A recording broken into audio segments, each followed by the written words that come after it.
we rolling. What is up, guys, and welcome back to Daily Drives. And today we present to you the 6th generation Nissan Altima. However, this one is a little bit different, as I'll explain further down in this video.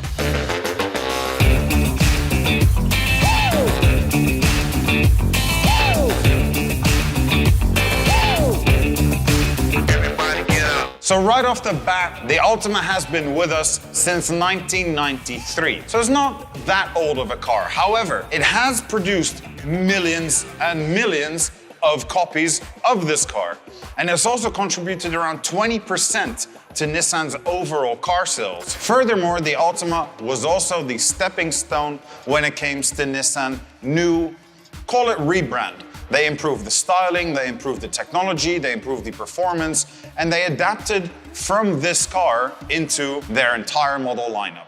Now, the car we have here today is the SL variant of the Altima. And granted, the car did need a big redesign and did go through a big redesign in 2019. When it comes to the 2020 model, only a handful of things actually ended up changing. And this had more to do with the technology aspect of the car rather than its looks. Now, when it was time for Nissan to accumulate its entire design team to develop this car from an exterior standpoint, they came up with a really cool design. I mean, from every angle, this car looks really good. And when you get up close and personal with it, you see it's got this floating roof ornament. Combine that with these very sharp and very prominent wide lines going all the way from the front to the rear. And also this V-motion front grille. I mean, from any angle, this car looks good. And best of all, the SL version comes with these big 19-inch wheels, which completes the car perfectly. To be honest, they've done a really, really good job.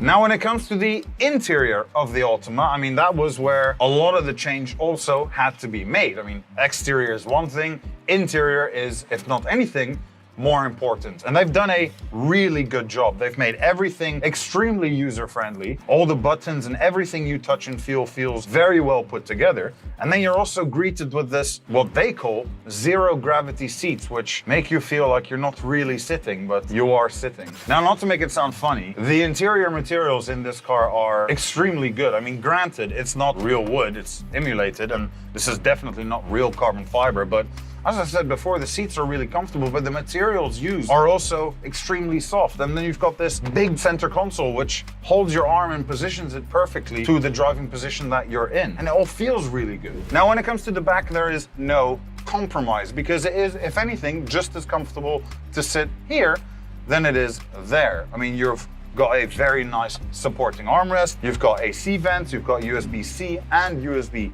charging points. I mean, all in all, really, for a back seat, what more do you want? Back up front, you are presented with this infotainment screen. Does everything you want it to do. You've got phone connectivity, Bluetooth connections, navigation. You've also got 360 cameras, which is kind of cool for a car of this price and spec, so to speak. You've also got your AC and climate control, which, I mean, if you leave the AC on long enough, it will start to snow. I mean, it's freezing in here, freezing. Below there, you've got your USB-C, you've got your USB, and you've got an auxiliary port, together with a lot of storage for things, I suspect. I mean, you could easily place your phone here. You've got more than sufficient space in the center console with 2 cup holders and 2 little cubby holes left and right. It is also fair to mention that this car has an enormous boot to put lots of stuff in. I mean, it's huge, very big. For a car this size, it's big. Now, before we round off the interior when it comes to its technology, because there's still one very important thing to mention after I mention the following, which is its safety. I mean, there's a lot of it. This car actually comes with what's called the, I have to read this from a blurb, unfortunately, because there's literally too much information to remember. Nissan's Intelligent Mobility Technologies and Safety. And this consists of intelligent forward collision warning with forward emergency braking and pedestrian detection. So if a human walks in front of your car, it will stop on your behalf. Furthermore, you've got blind spot warnings, intelligent around view monitoring with moving object detection, high beam assist, intelligent cruise control, intelligent driver alertness, lane departure warning, intelligent lane intervention, rear cross traffic alert. I mean, and 6 airbags. This is the safest thing on planet Earth. Now, last but not least, it comes to the gauge cluster. Now, Nissan has made it very, very familiar, which is obviously very nice. You've got your RPM on the left and your speedo to your right, but they've now given you the screen in the middle with the buttons on the steering wheel allowing you to go through various menus. You've got your navigation, you've got your Bluetooth, you've got your surrounding 360 area, you've got your fuel economy, and then you've also got this one that's very interesting and hinting back to the point that I started with in this video, because it says variable compression turbo. And that's right, this car is turbocharged. Why'd you put a turbo on my car?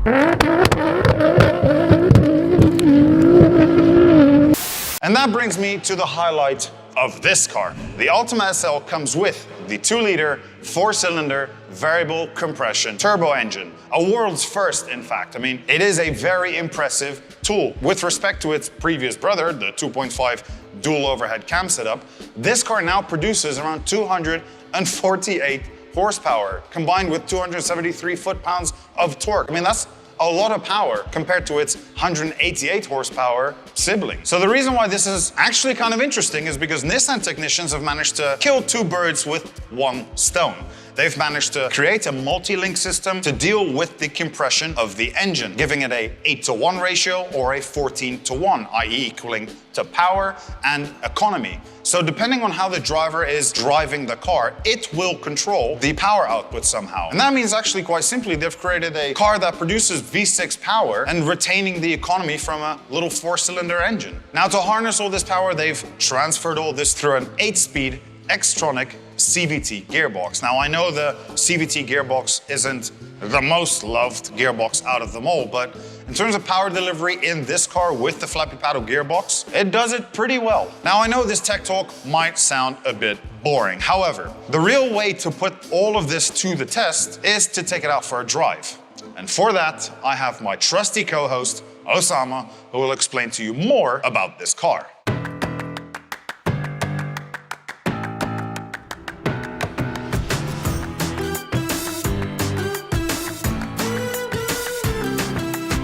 So as Casper was rambling about high compression this, low compression that, turbo this and that, I mean, at the end of the day, yes, it is very interesting. They put a lot into building this engine, but what is it like on the road? Well, let's find out, shall we?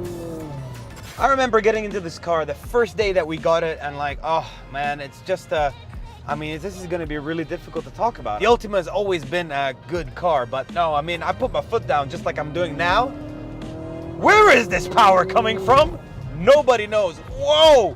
I mean, it really shoots off. It surprises you. I mean, you don't really expect it to be this quick, but it is. I mean, sub 6 seconds to 100 kilometers an hour. I mean, that's faster than most hot hatches. Are you kidding me? Let's go, Nissan.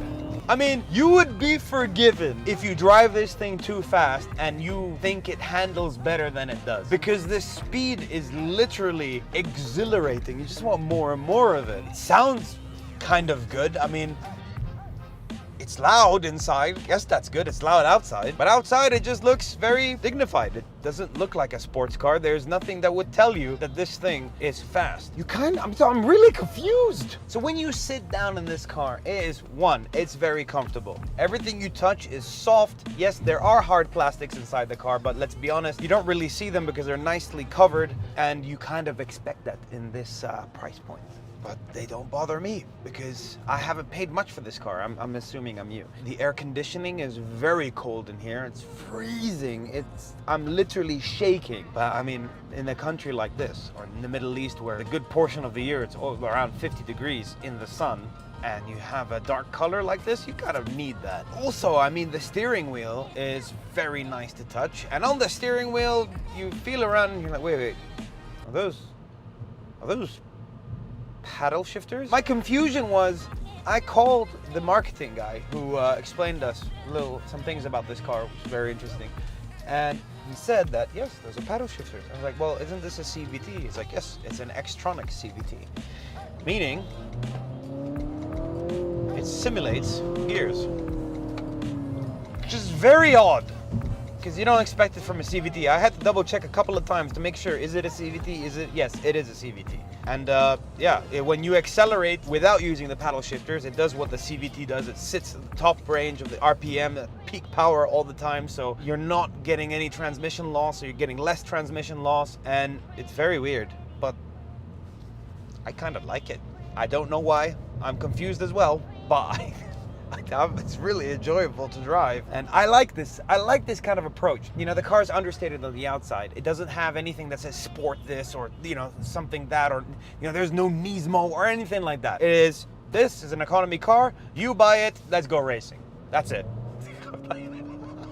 All right, but, you know, not many people are gonna buy this car because they want a sports car, right? It's an added bonus, obviously. But there are a lot of added bonuses in this car. One, whenever we pick up a car, we always see something. It's like, oh man, why didn't they do this? Why didn't they do that? Where's the spot for my phone? Where is this holder? Where is that cup holder? All of that stuff. Well, there is nothing I can say about this car that's bad. And I know it sounds biased, but for the money you're paying for a car like this, I mean, I honestly cannot complain. What else would you want more? I would love all of the cars in this segment to have this sort of kit. Meaning, Bose sound system that is better than cars that are 3 times the price, right? A dashboard that seems more premium than it actually is, and even when you touch it, it's not too bad. An LCD screen between the gauges and one over here, that's fantastic to use, quite responsive as well, and just buttons underneath for your main things. That's it. Very minimalistic. These AC controllers feel very nice to touch. I mean, obviously it's not Audi, but I mean, let's be real. It is very comfortable here. I've had no issues with the seating position whatsoever. The steering wheel is right in front of me, like directly right in front of me. If it's a little bit off sometimes, I hate that.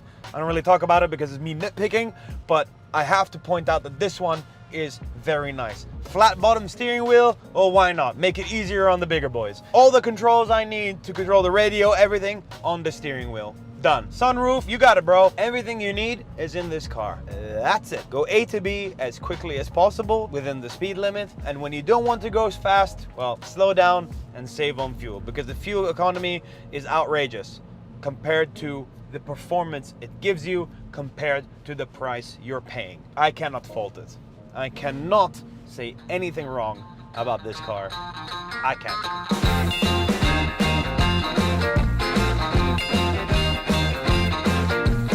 Thank you so much for watching this episode of Daily Drives. We usually criticize cars more than this, so if you would like to see more of that, make sure to subscribe and hit that bell notification button. As well as, if you enjoyed this video, make sure to give it a big thumbs up, because it helps the channel and we get more views and we can make more videos and we can just be together in happiness and harmony. And also let us know down in the comment section below, what do you think of this car? Do you like it? Why don't you? As well as, would you buy it and why wouldn't you? Thank you so much and take care.